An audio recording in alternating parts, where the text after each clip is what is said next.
Very good morning students. Financial management के ratio analysis chapter में I welcome you.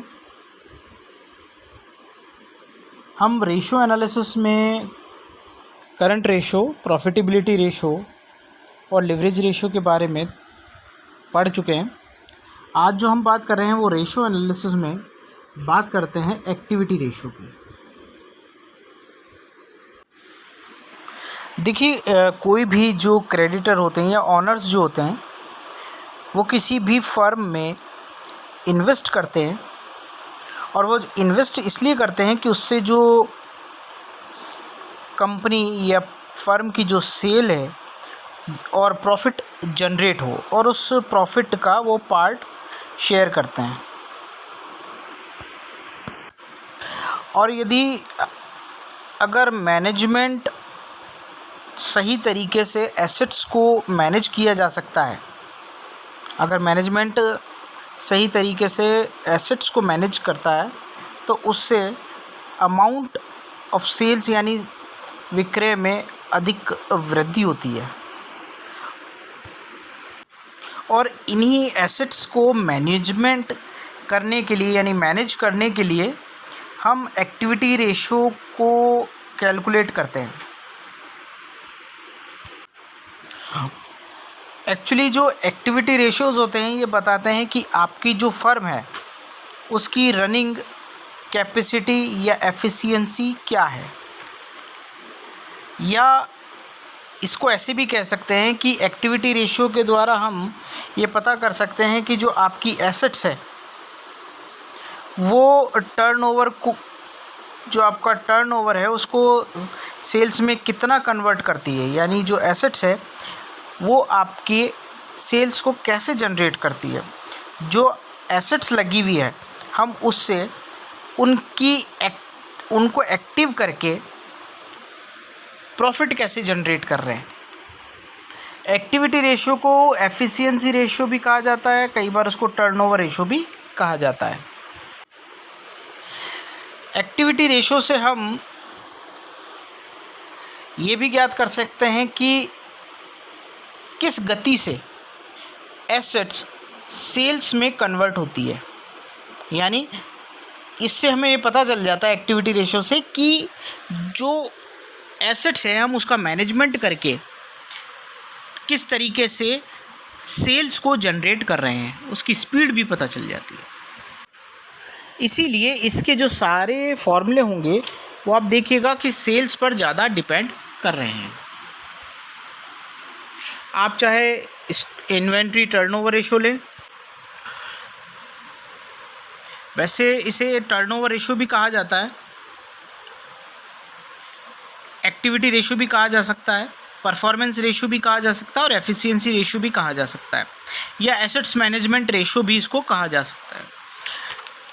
Activity ratio is the relationship between sales and investment in various assets of the firm, यानी जो क्रियाशीलता अनुपात है वो विक्रय तथा विनियोग में संबंध को दर्शाता है। यहाँ इसमें हम सेल्स की जगह कॉस्ट ऑफ गुड्स सोल्ड का भी प्रयोग कर सकते हैं। इस प्रकार एक्टिविटी रेशो आपकी जो सेल्स है उसको या प्रॉफिट है उसको जनरेट करने में एसेट्स की क्या योगदान है उसको बताता है, यानी उसकी क्रियाशीलता क्या है इसको बताता है। इसमें जो सबसे पहला है वो रेशो है इन्वेंट्री टर्नओवर रेशो, या इसे हम स्टॉक टर्नओवर रेशो भी कहते हैं।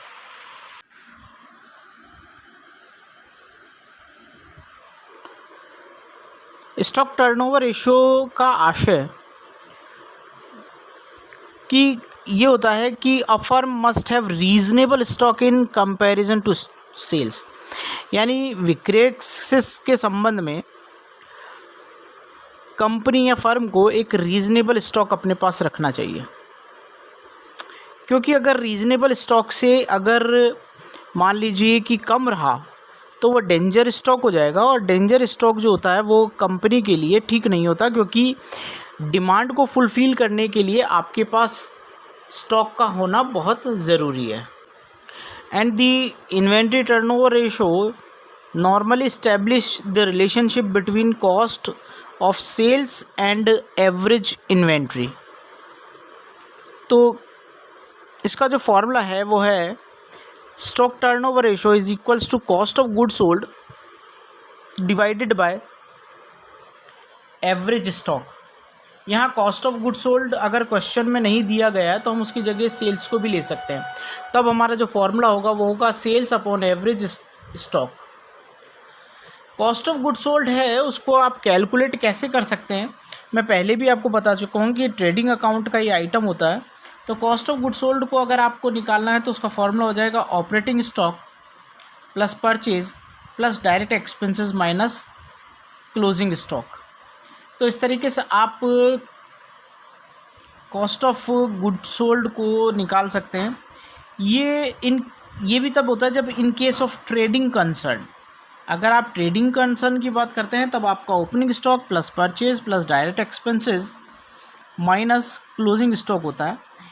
In case of manufacturing concern, मान लीजिए कि मैन्युफैक्चरिंग अगर कंसर्न हो तब आपका फॉर्मूला जो होगा वो होगा cost of good sold equals to production cost plus opening stock of finish goods minus closing stock of finish goods.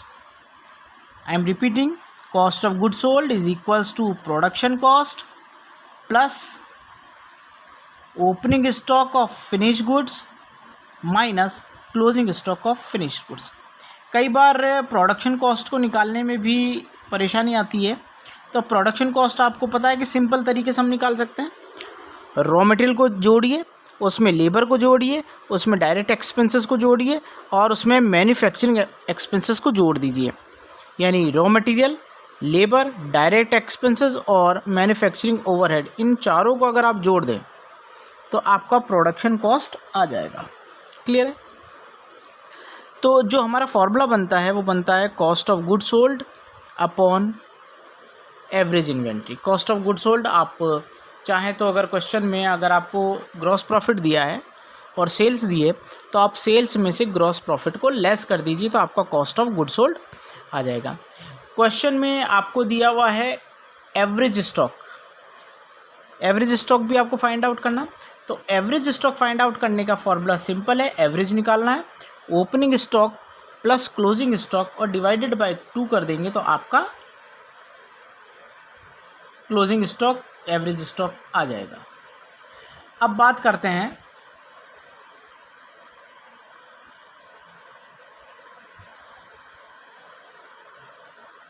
ये स्टॉक टर्नओवर रेशो मैंने बता चुका हूँ कि net sales upon average stock कर दीजिए अगर क्वेश्चन में कॉस्ट ऑफ गुड सोल्ड को फाइंड आउट करना आसान ना हो। देखिए यहाँ पर इंटरप्रिटेशन में दिया है कि higher ratio shows that more sales are being produced by a unit of investment in stock. अगर हायर रेशियो रहेगा तो इसका मतलब ये है कि इन्वेस्टमेंट का जो इन्वेस्टमेंट किया है उससे ज़्यादा अनुपात में आपकी सेल्स जनरेट हो रही है। Companies in which the stock turnover ratio is high generally work on comparatively low margin of profit. यानी अगर कंपनी यदि स्टॉक टर्नओवर रेशियो ज़्यादा है तो इसका मतलब है company low profit margin of profit पे वर्क कर रही है। इससे रिलेटेड एक सिंपल आपके सामने एक क्वेश्चन है कि आपको एक क्वेश्चन दिया है कि calculate the stock turnover ratio from the information given below. Question में आपको ओपनिंग स्टॉक दिया है वो 40,000 है, इसके बाद आपको परचेज दिया है, उसके बाद कैरेज इनवर्ड है। कैरेज इनवर्ड आपके डायरेक्ट एक्सपेंसेस होता है, ट्रेडिंग अकाउंट के डेबिट साइड पर ही शो किया जाता है। एज यू नो सेल्स 1,50,000 है और क्लोजिंग स्टॉक आपको 30,000 दिया है। क्वेश्चन में आपको निकालना है stock turnover ratio. The formula is cost of good sold divided by average stock. अगर मान लीजिए कि क्वेश्चन में आपको डायरेक्ट, यहाँ देखिए, अगर आपको कोई भी दूसरे डायरेक्ट एक्सपेंसेस ना दिए होते जैसे परचेज, कैरेज इनवर्ड, तब आप डायरेक्ट ही सेल्स को इंक्लूड कर लेते, लेकिन यहाँ पर ये दूसरे एक्सपेंसेस दिए हैं, इसलिए आपको कॉस्ट ऑफ गुड सोल्ड को फाइंड आउट करना है। और cost of good sold find out करने का आपको फॉर्मूला पहले दिया जा चुका है कि कॉस्ट ऑफ गुड सोल्ड को निकालने के लिए आप करेंगे opening stock plus purchase plus direct expenses minus closing stock. इस फॉर्मूले को हम यहाँ अप्लाई कर देते हैं। तो देखिए, कॉस्ट ऑफ गुड सोल्ड यहाँ दिया है opening stock plus purchase plus carriage inward minus closing stock.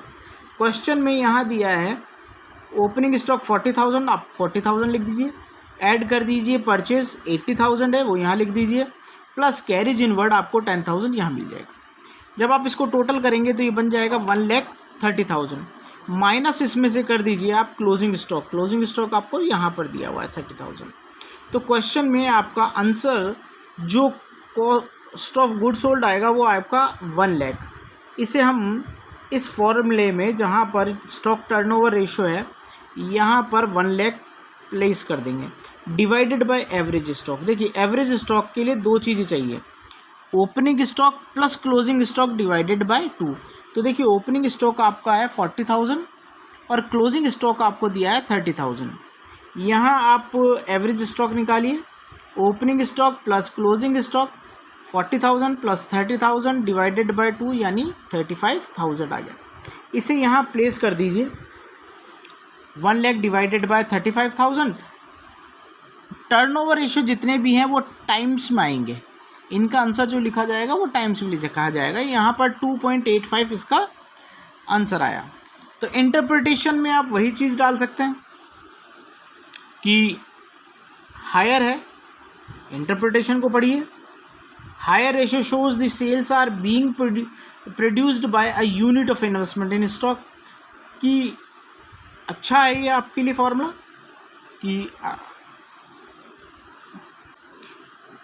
कि यहाँ पर ज़्यादा सेल्स प्रोड्यूस हो रही है जितने आप साधन लगा रहे हैं।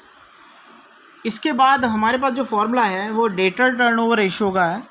डेटर टर्नओवर रेशियो का मतलब है देनदार आवर्त अनुपात। देखिए, मीनिंग्स में रिसीवेबल नॉर्मली इंक्लूड्स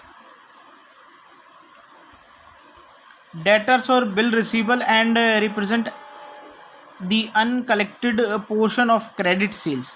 देखिए, जब हम बात करते हैं सेल्स की, तो सेल्स जैसे ही करेंगे तो आपको उसके दो पार्ट हो जाते हैं, एक तो कैश और दूसरा क्रेडिट।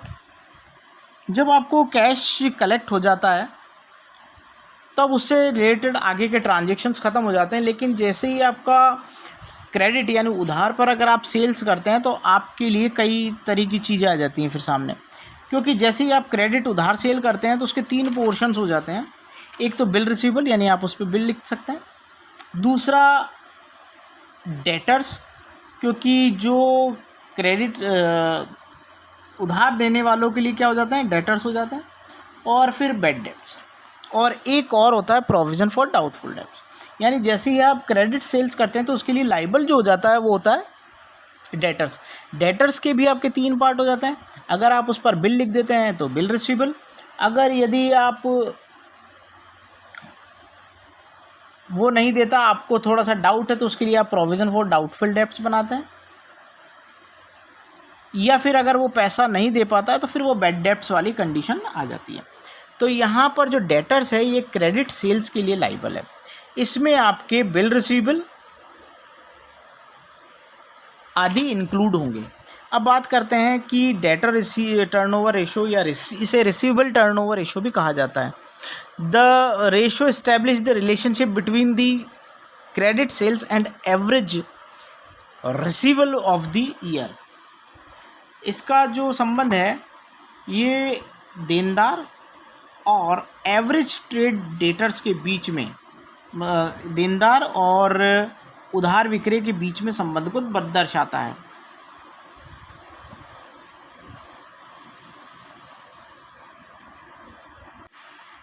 इस रेशियो के द्वारा हम कैलकुलेट करते हैं efficiency with which the trade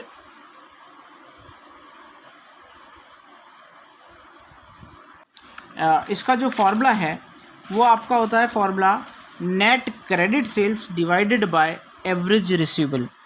देखिए जब आप बात करते हैं इसकी डेटर टर्नओवर रेशो की, चूँकि ये क्रेडिट से रिलेटेड है इसलिए फॉर्मूले में ऊपर हम लगाते हैं नेट क्रेडिट सेल्स और नीचे लगाते हैं एवरेज रिसीवेबल। रिसीवेबल को भी वही वैसे ही निकाला जाता है, opening debtors plus closing debtors, इसमें बी आर इंक्लूड है, आप बी आर जोड़ सकते हैं, डिवाइडेड बाय 2।